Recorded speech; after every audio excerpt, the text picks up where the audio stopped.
네, 감사합니다. 우리 가까이 계신 분들과 인사했으면 좋겠습니다. 잘 오셨습니다. 만나서 반갑습니다.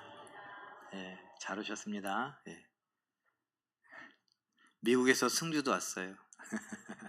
네, 반갑습니다. 그래도 함께 또 우리 인사 한번 더 할까요? 우리 함께 예배하게 돼서 영광입니다. 함께 예배하게 돼서 영광입니다. 네, 감사합니다. 네. 오늘 제목이 슬픔을 이기게 하시려고 입니다. 우리가 성경을 읽어보니 제가 이렇게 봤을 때 새로 오신 분들은 거의 없는데, 나사로가 죽었다, 그리고 그 죽은 나사로를 살렸다, 요 이야기예요. 그러니까 장례식장에 있었던 이야기고, 그 장례식장에서 있었던 이야기를 갖고 제가 지금 설교 제목을 슬픔을 이기게 하시려고, 이게 아니니까 이런 이야기가 나오니까 무슨 이야기 할지 다 짐작이 가시죠? 저는 목사이고 우리 모두는 예수님을 믿습니다. 그 예수님은 우리를 믿으면 천국으로 데려간다고 약속하셨고, 우리는 그 사실을 믿고 살아가죠. 저는 장례식장에선 이런 이야기를 합니다.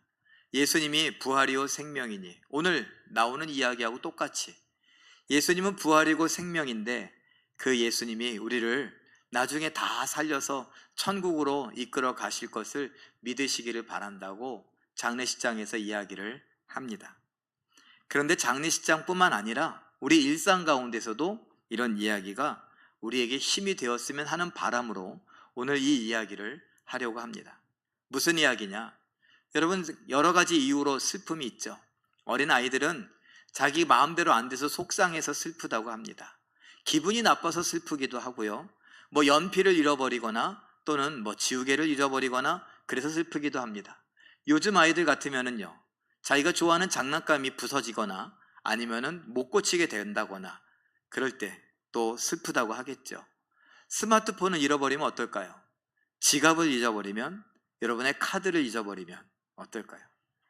계획했던 일들, 여러 가지 공을 들였는데, 직장 생활하면서 한 프로젝트를 맡았는데 한 번의 실수로 그것이 이렇게 무산이 돼버리면, 다른 사람들과 다른 기업과 계약을 맺었는데 그 계약에 어떤 이의 실수로 그것이 무산돼 버리면 어떻겠습니까? 슬프죠. 그런데 여러분들, 여러 매체를 통해서 이미 들어서 아시겠지만 가장 큰 슬픔은 배우자의 죽음이라고 합니다. 그리고 가장 큰 스트레스가 배우자의 죽음이고요. 이런 이야기를 해요.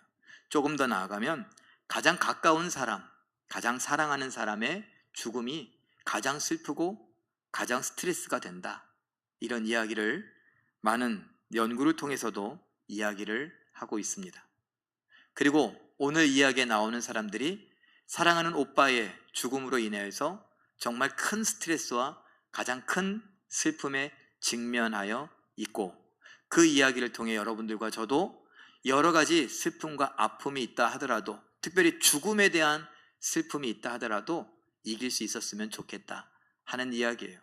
죽음에 대한 슬픔을 이긴다면 그 위에 밑에 있는 것들, 아까 이야기한 대로 계약이 잘 안 됐다거나, 내가 열심히 투자했던 노력했던 프로젝트가 잘 안 됐다거나, 아니면 나에게 손실이 좀 있다거나, 아니면 뭘 잊어버리거나 잃어버렸을 때 그런 슬픔들은 쉽게 이길 수 있지 않겠습니까? 우리는 그런 슬픔을 잘 다루었으면 좋겠고, 특별히 신앙의 사람들이니 예수님의 부활과 관련하여서 죽음에 대하여 두려워하지 않았으면 좋겠어요. 제가 여러분들과 나누고 싶었던 하나의 이야기, 오늘 마침 죽음에 대한 이야기를 하고 슬픔에 대한 이야기를 하니까 짧게 한마디 한다면, 예전에 지나가듯이 한번 말씀드렸어요. 우리는 죽음을 잘 준비했으면 좋겠습니다. 제가 군에 갔을 때 화장실에 가니까 이런 글귀가 쓰여져 있더라고요. 대부분의 우리 남자분들 보셨을 텐데, 피할 수 없으면 즐겨라, 이렇게 써 있더라고요. 그런데 제가 오늘 말씀을 준비하며 생각하니까 그 말이 꼭 맞더라고요. 우리는 피할 수 없는데 죽음을, 그러면 죽음에 대하여 어떻게 즐기는가? 그것은 죽음에 대하여 의연한 모습, 태연한 모습을 가지면 되겠다. 그렇게 슬퍼하지 않았으면 좋겠다. 그냥 오히려 담대함을 얻었으면 좋겠다. 왜? 죽음 다음엔 뭐가 있으니까? 부활과 천국의 영생이 적어도 우리에게는 있으니까. 그래서 죽음에 대해서 우리가 잘 생각해보고 죽음을 좀 멋지게 준비했으면 좋겠다, 그런 거예요. 내가 오늘 삶에 아무리 아프고 아무리 죽을 것 같고 또 죽음에 대해서 식구들이 이렇게 있어도 정말 편안한 마음으로 그랬으면 좋겠다는 거예요. 자, 오늘 이야기를 간단하게 한번 보죠. 요한복음에만 이 이야기가 기록되어져 있는데요, 마태, 마가, 누가, 요한 복음서가 4개인데 예수님에 대한 이야기를 4사람이 이렇게 기록을 했는데 그 중에서 요한이라고 하는 사람만 이 나사로의 죽음에 대한 이야기를 기록하고 있습니다. 여러분들과 나눴던 이야기들 중 기억나실지 모르겠습니다. 요한은 마치 설교자와 같아서 이 요한복음을 설교하듯이 했습니다.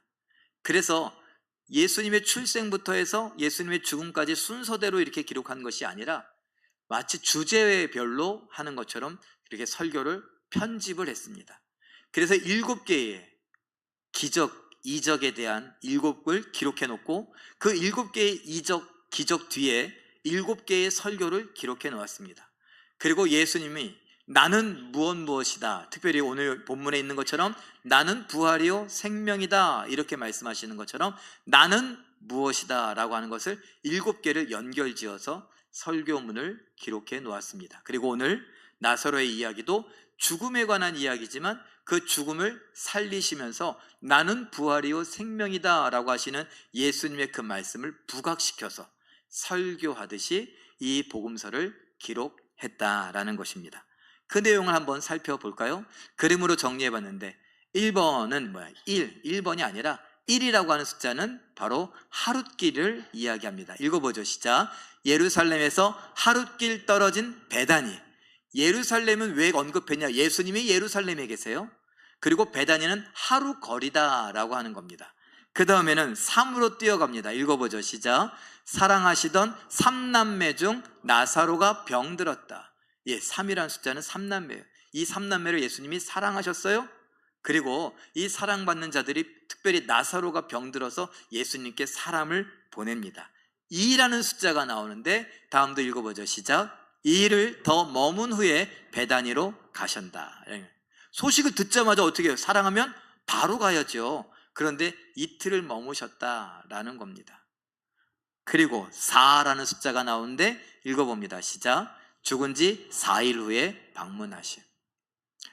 이틀 머물렀다가 하룻길을 갔습니다. 그럼 며칠이에요? 3일이에요. 소식을 전하는 사람이 예수님께 왔습니다. 며칠 길을 왔어요? 하룻길을.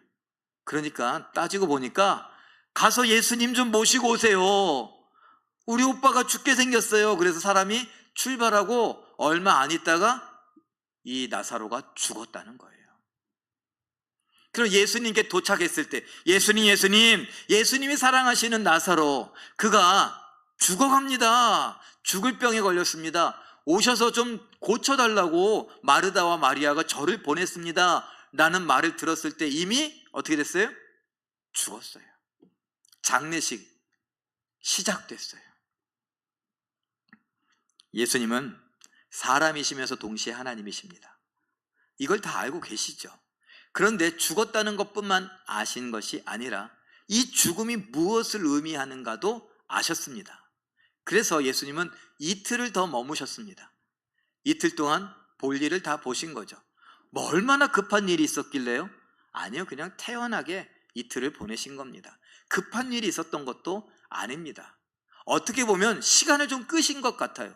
왜 끌었을까? 사람이 완전히 죽은 것을 확인하기 위해서 그러셨던 것처럼 보여집니다. 자, 완전한 죽음에 대한 이야기를 이렇게 성경은 기록하고 있는데 11장 44절에 이렇게 기록했습니다. 읽어보죠. 시작. 수족을 배로 묶고 얼굴을 쌌다. 예, 수족을 배로 꽁꽁 뭐예요? 염했다는 거예요. 그리고 얼굴도 수건으로 완전히 싸서 우리식으로 말하면 입관했다는 거예요. 17절에 그리고 39절에 똑같이 나오는데 읽어봅니다. 시작. 무덤에 있은 지 이미 나흘이라. 나흘이 됐으니까 39절 뒷부분에 뭐라고 해요? 읽어봅니다. 시작. 벌써 냄새가 나나이다. 그리고 장례가 시작되었고 4일이 됐으니 19절엔 이런 기록이 있어요. 읽어봅니다. 시작. 많은 유대인이 위문하러 왔더라. 결론은 뭐예요?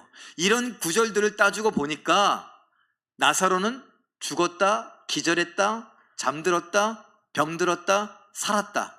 뭐예요? 죽었다. 완전히 죽었다 라는 이야기입니다.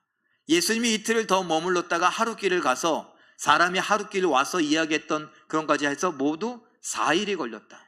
4일이어서 어떻게 했다고요? 썩어서 냄새나기 시작한다. 완전히 죽었는데 이 죽음 앞에 우리는 어떡합니까? 죽음에 대한 이야기를 하니 우리가 잠깐 생각해 볼 필요가 있어요. 아까 뭐라 그랬습니까? 피할 수 없으면 즐겨라 라는 말이 마치 연결된다고 했는데 우리 중에 안 죽을 사람이 있습니까? 저는 안 죽을까요? 저희 아버지 목사님, 원로 목사님 안 돌아가실까요? 다 죽습니다. 자, 욥기 34장 15절 말씀 읽어봅니다. 시작. 모든 육체가 다 함께 죽으며 사람은 흙으로 돌아가리라. 피할 수 없다는 거예요. 다 죽는다는 거예요. 왜 흙으로 돌아간다는 말을 했던가? 창세기 3장 19절 읽어봅니다. 시작. 너는 흙이니 흙으로 돌아갈 것이니라. 뭐예요? 흙으로 사람을 만들었어요. 그런데 그 흙으로 사람을 만들고 나니 이 사람이 범죄했단 말이에요. 그 죄의 결과가 무엇이에요? 죽는 건데 죽는다는 건 뭐예요? 흙으로 돌아간다는 말이에요. 흙으로 돌아간다는 말은 뭐예요? 몸이, 육체가 썩어버린다는 거예요. 누구나 다 그렇게 된다는 겁니다. 누구나 다. 죽고 싶은 사람 손 들어보세요. 다 죽기 싫어요. 그렇죠? 다 죽기 싫은데 싫어도 어쩔 수 없어요. 다 죽는답니다.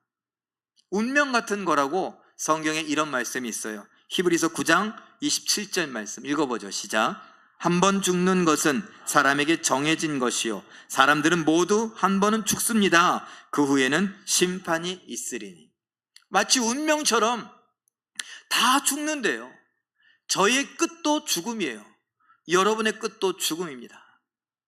건강한 사람도 끝은 죽음이고 병든 분도 끝은 죽음입니다. 모두가 다요. 그래서 아까 제가 뭐라고 그랬어요? 피할 수 없으면 즐겨라는 그 문구가 누가 썼는지 모르겠지만 야, 그게 가슴에 와닿는다고요. 그런데 이게 즐긴다는 게 말이 됩니까?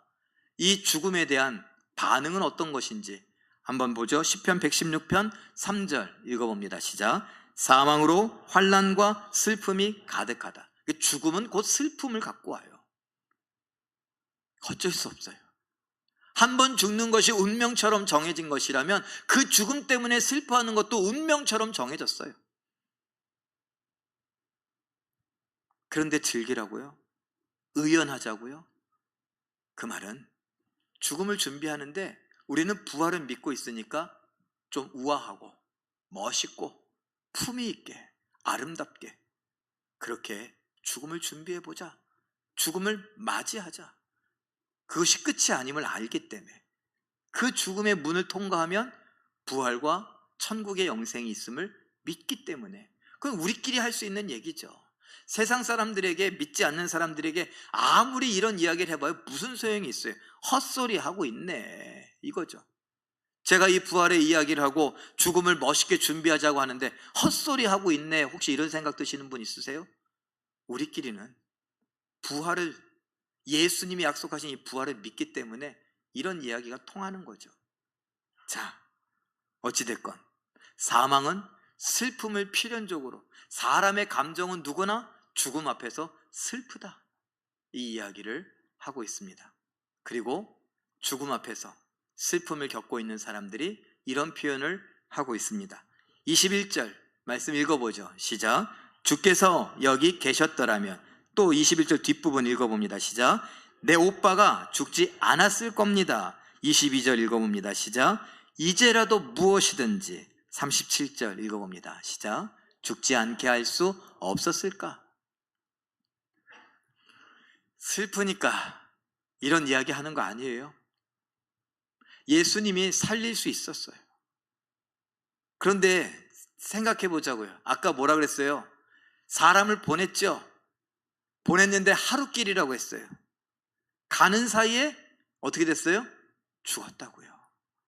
예수님이 나사로가 죽어갑니다, 나사로가 죽을 병에 걸렸습니다 라는 소식을 들었을 땐 이미 죽었다고요. 마리아와 마르다가 알았을까요? 몰랐을까요? 알았죠. 왜요? 사람을 보냈는데 보낸 지 얼마 안 돼서 죽었으니까. 그런데 알면 뭐예요? 이 마음이 어때요? 슬퍼요. 슬프니까 그냥 얘기하는 거예요. 예수님이 여기 계셨더라면, 예수님이 부활이요 생명임을 지금 이 마리아와 마르다가 믿습니까? 아니요, 몰라요. 모르고 못 믿어요. 그러니까 모빠의 죽음 때문에 너무 슬프니까, 아이고 예수님이 여기 좀 오셨으면, 왜 예수님 왜 이렇게 늦게 오셨어요? 빨리 오셨으면, 빨리 와도 이틀이에요. 무덤에 있다고요. 근데 슬프니까 그냥 이야기를 하는 거예요. 여러분 그런 얘기하지 않습니까? 잔치집에 가는 것보다 초상집에 가는 것이 낫다고요. 왜? 우리가 내 삶을 돌아볼 수 있기 때문에 그래요. 또 나아가서는요, 슬픔을 당한 사람은요 여유가 없어요. 그래서 지금 이런 것처럼 예수님이 들었을 때는, 예수님이 왔을 때는 이미 늦었는데도 예수님이 계셨으면 왜 이렇게 늦게 오셨어요? 예수님이 있었으면 죽지 않았을 텐데. 사람들은 뭐라 그래요? 사랑한다며. 사랑한다면 이 사람 죽지 않게 할 수 없었을까? 뭐 이런 이야기를 하고 있다고요. 그래서 여러분들, 저도 경험해보고 여러분들도 경험해보시겠지만, 아는 지인들이 있다면 초상집에 무조건 가세요. 무슨 일이 있더라도 가세요. 왜요? 이 슬픔 때문에 사리 판단이 제대로 서지 않아요. 말로는 괜찮아, 안 와도 돼, 아유 뭔데, 아니에요. 근데 그 힘든 순간을 경험하면서 안 보이면 나중에 그 슬픔이 자꾸 생각나게 해요. 서운하게 만들어요. 어찌됐건 완전한 죽음에 대한 묘사가 있었고, 그 죽음 때문에 슬픔에 대한 묘사가 있었습니다. 여러분, 우리는 4주에 걸쳐서 고통과 고난, 어려움, 그리고 수치스러움, 부끄러움, 창피함, 그리고 오늘 슬픔, 죽음에 대한 이야기까지 하고 있습니다. 그림으로 표현하면 이렇죠. 그 배후에는 무엇이 있어요? 사탄이 있어요. 한 사람 아담이 죄를 범하였음에 죄가 모든 사람에게 들어와서 뭐가 됐다고요? 왕노릇하고 있는 거예요. 죄와 사망이 왕노릇해서 하나님께서 그것을 그냥 내버려 두시니 어떻게 돼요? 한 번 죽는 것은 사람에게 정해진 운명과 같아요. 그 하나님의 저주 속에 운명과 같이 있게 된 이 죽음, 그러나 그 죽음에 대해 누구나 다 싫어한다고요. 피하고 싶고 안 죽었으면 좋겠어요. 그런데 사탄은 어떻게 해요? 우리 멱살을 잡아요. 너 죽을래? 이러는 거예요. 그러면서 자기 말 들으라고. 무슨 하나님의 말씀이고 약속이고 믿음이고 이런 게 어딨냐고. 다 쓸데없는 소리라고. 아까 뭐라고요? 헛소리 하고 있네. 그런데 살다 보니 목사님들도 죽어요. 목사님들도 장례식장에 가요. 목사님들도 부모님의 장례를 치루어요. 믿음이 좋다고 기도를 많이 한다고 하는 권사님들도 죽고, 권사님들도 장례식에 참여하게 돼요. 사랑하는 가족이 죽어요. 어떻게 해요? 슬픈데. 저는 그래서 장례식장에 가서, 슬프시죠? 예, 얼마나 마음이 아프십니까? 섭섭하죠. 서운하죠. 그 복합적인 감정 때문에 울어요. 그러나 힘내세요. 이 슬픔이 여러분을 집어삼키지 않도록 하십시오. 이 슬픔이 끝장난 것처럼 생각나지 않게 하십시오. 이 슬픔을 이기십시오. 하나님이 이길 수 있게 해주십니다. 이런 이야기를 해요. 슬픔이 나를 집어삼키니까 친구도 형제도 안 보이는 거예요.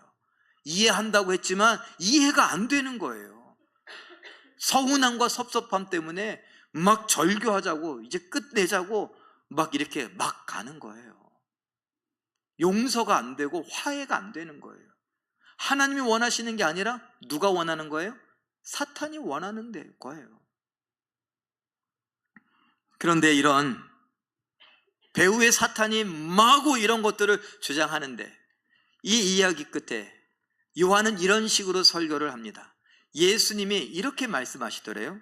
우리 4절 말씀 한번 읽어보죠. 시작. 이 병은 죽을 병이 아니라, 죽었는데 뭘 죽을 병이 아니에요. 이미 이야기를 들었을 때는 죽었어요.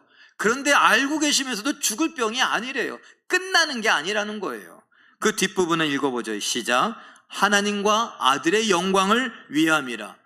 이것은 하나님의 영광을 위한 것이래요. 영광을 위한다? 무슨 말일까요?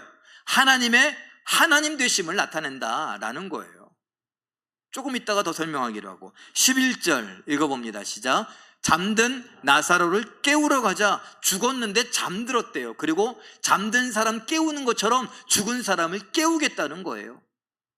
15절 읽어봅니다. 시작. 너희로 믿게 하려 함이라. 이 모든 건 하나님의 영광을 드러낼 뿐만 아니라 너희로 믿게 하려 합니다. 자, 영광을 드러낸다라는 말을 설명하죠. 영광을 드러낸다는 거, 시내산에 모세와 출애굽을 하던 이스라엘 백성들이 도착했습니다. 벌써 오래전 일이죠. 그 오래전 일, 출애굽기에 나오는 이야기인데, 예수님이 모세와 그리고 백성들이 시내산에 왔을 때 하나님의 영광이 가득하더라. 구름이 산을 뒤덮었습니다. 근데 그 구름이 빽빽한 구름이다 라고 말합니다. 그 구름에서 나팔 소리, 천둥 소리, 번개 소리가 막 돌립니다. 그리고 빛이 가득합니다. 그러니 사람들이 그 땅에 엎드렸어요. 그러면서 어떻게 해요? 무서워 떨었어요. 그러면서 너무 무서우니까 하나님을 우리가 볼 수 없으니까, 모세, 당신이 가서 하나님이 뭐라고 하시는지 듣고 우리에게 이야기해 주십시오. 이런 이야기를 했었죠. 하나님의 영광은 무엇이냐? 하나님의 하나님 되심이에요. 하나님의 위엄이에요. 하나님의 능력이에요. 그게 하나님의 영광입니다. 오늘 이 죽음 앞에 하나님의 영광, 하나님의 아들 예수 그리스도의 영광을 위함이다 라고 하는 말은 무엇일까요? 하나님의 하나님 되심을 나타내겠다는 거예요. 그러면 하나님의 하나님 되심을 나타내는 건 뭐예요? 여러분은 하나님에 대해서 어떤 하나님이라고 알고 계세요? 제일 먼저 나오는 거, 창세기 1장 1절에 성경의 제일 첫 마디가 태초에 하나님이 천지를 뭐 하셨다? 창조하시니라. 그 창조는 생명이에요. 흙으로 사람을 만드셨습니다. 그런데 그 흙에 뭘 불어넣으셨어요? 생기를 불어넣었다, 생명을 주셨다라는 거예요. 그러니 지금 죽은 사람 앞에서 하나님의 하나님 되심을 나타내는, 하나님의 영광을 나타내는 건 뭐예요? 하나님의 생명이 이 죽은 사람을 어떻게 하는지 한번 보라는 거예요. 요한복음 11장 25절 26절 읽어봅니다. 시작. 예수께서 이르시되 나는 부활이요 생명이니 나를 믿는 자는 죽어도 살겠고 무릇 살아서 나를 믿는 자는 영원히 죽지 아니하리니 이것을 내가 믿느냐. 나는 부활이요 생명이다 라고 말씀하십니다. 이것은 다른 말로 나는 부활하게 하는 생명이다, 다른 말로 나는 죽은 사람을 살려내는 생명이다 라는 거예요. 이것을 믿느냐? 믿으라는 거예요. 요한복음 11장 42절 말씀 읽어보죠. 시작. 아버지께서 나를 보내신 것을 그들로 믿게 하려 함이니이다. 믿게 하려고 이 말씀을 주신다는 거예요. 예수님 오신 것도 믿게 하려고. 요한이 이 이야기를 기록한 것도 우리가 이 땅에서 누구나 다 겪는 죽음이라는 그 슬픈 앞에서 믿게 하려고.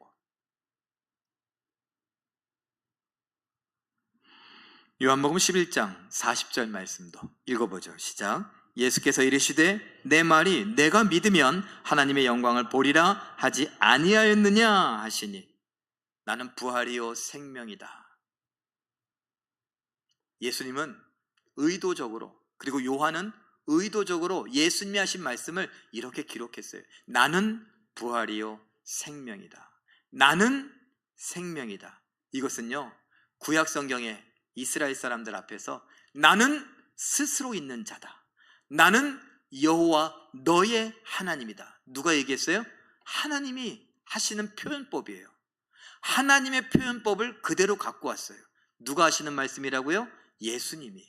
하나님의 아들이신 예수님이 하나님과 똑같은 권세로, 하나님과 똑같은 위엄으로 지금 마치 하나님으로서 이야기하는 것처럼 나는 스스로 있는 자다 라고 했던 것처럼 나는 부활이요 생명이다. 나는 죽은 자를 살리는 생명이다. 제가 비유를 한번 해볼까요? 생명의 컵이 있습니다. 엎질러졌어요. 그래서 그 생명이 다 쏟아졌습니다. 이걸 우리는 뭐라 그래요? 죽었다라고 말합니다.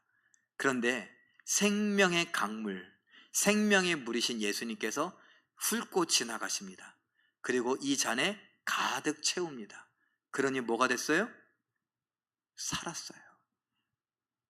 비워졌던 잔에 다시 가득 채워지니 죽었던 자가 다시 살아납니다. 이것이 생명이에요. 죽음이 이길 수 없는, 죽음이 죽음으로써 버티고 죽음으로써 자기의 힘을 과시할 수 없는 생명이신 예수님이라는 겁니다. 요한복음 16장 33절은 이렇게 이야기합니다. 읽어보죠. 시작. 세상에서는 너희가 환난을 당하나 담대하라. 내가 세상을 이기었노라. 좋아요.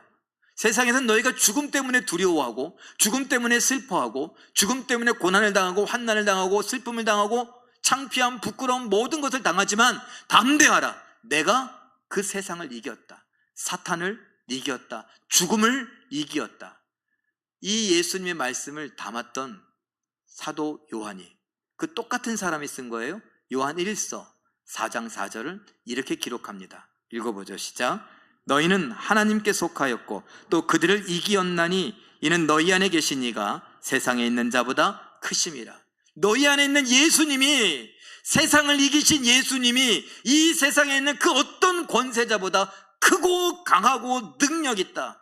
사망 권세라고 했습니다. 사망의 권세보다 더 크신 예수님의 생명의 권세가 그 사망 권세를 이겼으니 너도 이긴다. 우리에게 다른 말로 슬픔을 이길 수 있다. 슬픔 중에 위로받을 수 있다라는 것입니다. 이것을 신학적으로 사도 바울이 로마서 8장 2절에 이렇게 기록합니다. 읽어보죠. 시작. 그리스도 예수 안에 있는 생명의 성령의 법이 죄와 사망의 법에서 너를 해방하였음이라. 사망의 법에서 해방하였다는 말은 사망이 법을 만들었어요. 그리고 왕 노릇해요. 사망의 권세 아래에서 너를 해방했다는 말이에요. 해방했다? 우리가 8월 15일 무슨 절이에요? 광복절. 광복절에 뭐 했어요? 대한독립 만세. 독립했다 그랬잖아요. 누구로부터 독립했어요? 일본으로부터 독립했잖아요. 그 전에는 어떤 상태였습니까? 우리가 한일 합방 이후에 일본이 우리나라를 집어삼켜서 우리는 우리나라가 없었어요. 우리나라를 뭐라 그러는 거예요? 그럼 일본이라고 하는 거예요. 일본의 천황인지 일본의 무슨 뭔지 우리나라를 점령하고 다스렸다고요. 조선 총독부의 권세자였단 말이에요. 그런데 대한독립 만세를 외치고 나서는요, 주권이 우리에게 왔어요. 그래서 어떻게 됐어요? 독립했다, 해방했다. 그러면서 이제는 우리는 대한민국이에요. 우리나라를 찾았어요. 일본의 법이 중요한 게 아니라 우리나라의 법이 중요해요. 일본의 경찰 순사들이 중요한 게 아니라 우리나라 경찰, 우리나라 군인들이 중요한 거예요. 이 말은 뭐예요? 예수님이 마치 우리나라를 일본에서 해방시킨 것처럼 사망과 죽음의 권세로부터 해방했다는 거예요. 이제 누가 왕이라는 거예요? 사망과 죽음의 왕이 아니라 예수님 생명의 왕이시라는 거예요. 우리의 왕. 고린도후서 1장 4절 말씀, 이런 말씀들은 우리에게 위로가 됩니다. 읽어보죠. 시작. 우리의 모든 환난 중에서 우리를 위로하사 우리로 하여금 하나님께 받는 위로로서 모든 환난 중에 있는 자들을 능히 위로하게 하시는 이시로다. 우리를 위로하신대요. 상처 입은 치유자라고 우리는 봤었습니다. 헨리 나우엔이라고 하는 사람이 썼던 책의 제목이에요. 그러나 그 상처 입은 치유자는 누구예요? 바로 예수님이에요. 우리와 똑같이 시험을 당하시고, 그래서 시험 당함이 무엇인지 아시는 예수님, 그 상처 입은 예수님, 고난 당하신 예수님이 우리를 치유하신다. 그래서 우리도 고난이 뭐고 슬픔이 뭐고 아픔이 뭐고 연약함이 뭔 줄 알기 때문에 우리도 서로를 위로하고 치료하고 격려하는데 쓰임받아야 된다. 근데 사실은 힘들더라고요. 아픈 사람은 아픈 것밖에 안 보여요. 그리고 그 아픈 사람이, 가족이 한 명이 아프면 그 가족들도 같이 아파요. 그래서 이렇게 멀리 못 봐요. 누군가를 위로한다, 누군가를 치료한다, 이게 안 되더라고요. 그렇지만 믿음의 사람들인 우리들은 할 수 있지 않습니까? 예수님이 보여주셨으니까요. 그리고 그 예수님이 우리 안에 계시니까요. 내가 위로받아야 되는데 예수님의 위로를 받고 내가 누군가를 위로할 수 있다는 거예요. 이야기를 다른 표현으로 해볼까요? 하나님이 우리를 위로하셨는데 그 위로를 다른 표현으로, 시편 30편 11절 읽어봅니다. 시작. 주께서 나의 슬픔이 변하여 내게 춤이 되게 하시며 나의 베옷을 벗기고 기쁨으로 띠띠우셨나이다. 슬픔을 변하게 하셨대요. 위로하셨다는 말을 이렇게 바꿨어요. 이사야 51장 11절은 조금 더 재밌게 표현합니다. 읽어보죠. 시작. 여호와께 구속받은 자들이 돌아와 노래하며 시온으로 돌아오니 영원한 기쁨이 그들의 머리 위에 있고 슬픔과 탄식이 달아나리이다. 생명의 주인이신 예수님이 우리와 함께 하시니 슬픔, 죽음 이런 것들이 어떻게 된다고요? 달아난다고요. 주랭랑친다고요. 도망친다고요. 예수님 앞에서 권세자 노릇을 할 수 없다는 거예요. 왜 그렇게 됐는가? 이게 하나님의 구원의 원리인데, 이사야 53장 4절 말씀 읽어보죠. 시작. 그는 실로 우리의 질고를 지고 우리의 슬픔을 당하였거늘. 그 아래 세 번역도 있습니다. 시작. 우리가 겪어야 할 슬픔을 대신 겪었다. 예. 왜 우리가 위로받을 수 있냐? 왜 우리가 구원받을 수 있냐? 이 구원의 원리는 예수님이 다 뺏어가신 거예요. 우리의 슬픔을, 우리의 고난을, 우리의 아픔을, 우리의 죽음을 대신 빼앗아 가셨어요. 그래서 우리는 생명을 누리고 우리는 위로를 받고 천국의 소망을 갖고 오늘을 견디고 살아갈 수 있다는 겁니다.